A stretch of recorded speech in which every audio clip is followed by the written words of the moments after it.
Runners reality आणि runners clan foundation, त्याच्यातून हा छोटासा एक सामाजिक उपक्रम या शाळेच्या वतीने तसेच मुख्याध्यापक व माझे विद्यार्थी या सर्वांच्या वतीने हार्दिक हार्दिक स्वागत करत आहे.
त्यानिमित्त मी गावकरी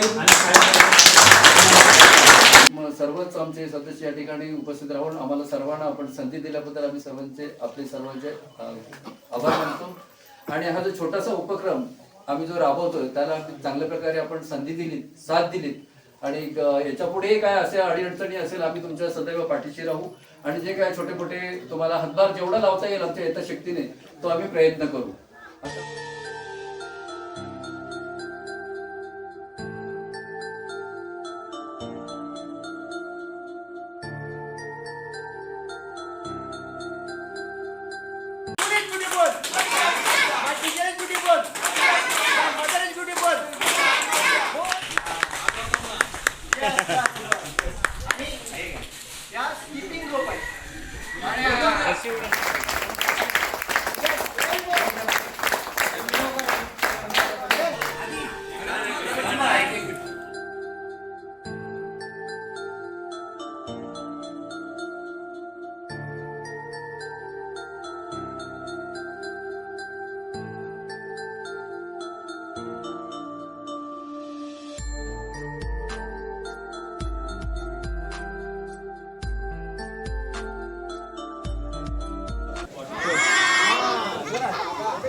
वंदे वंदे भारत माता की जय, भारत माता की जय.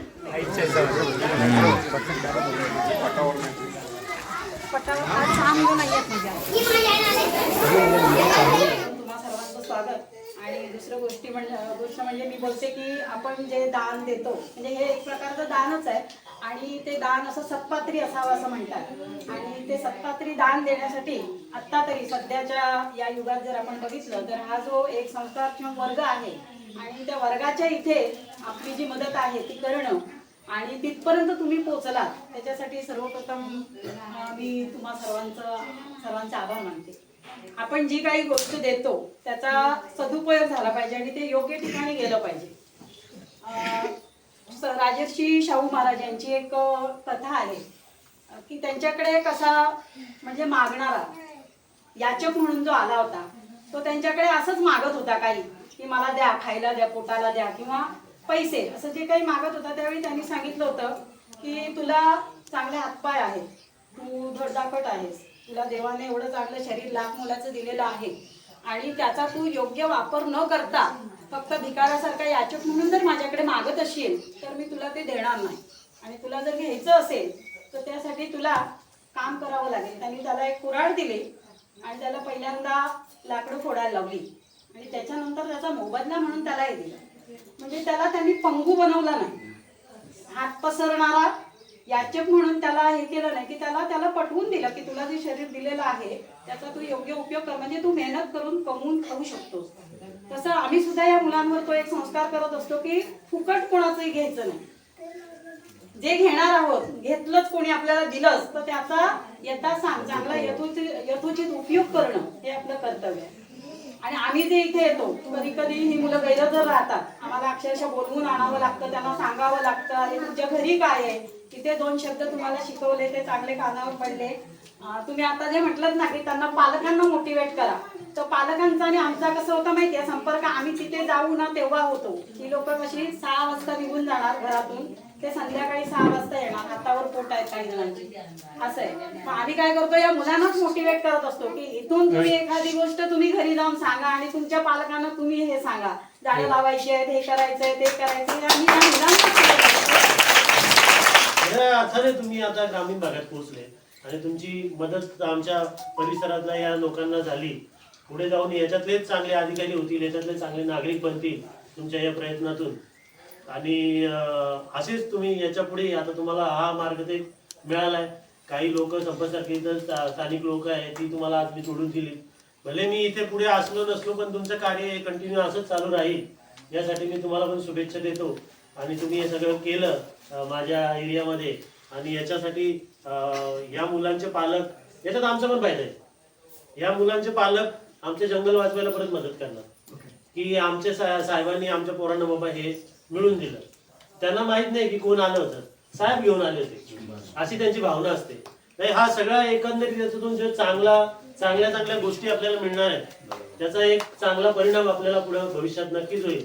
आणि तुम्ही केलेल्या मदतीबाबत मी आपल्या सर्वांचे आभार मानतो आणि असेच आमच्याकडे येत राहा यासाठी तुम्हाला रिक्वेस्ट करतो. थँक्यू.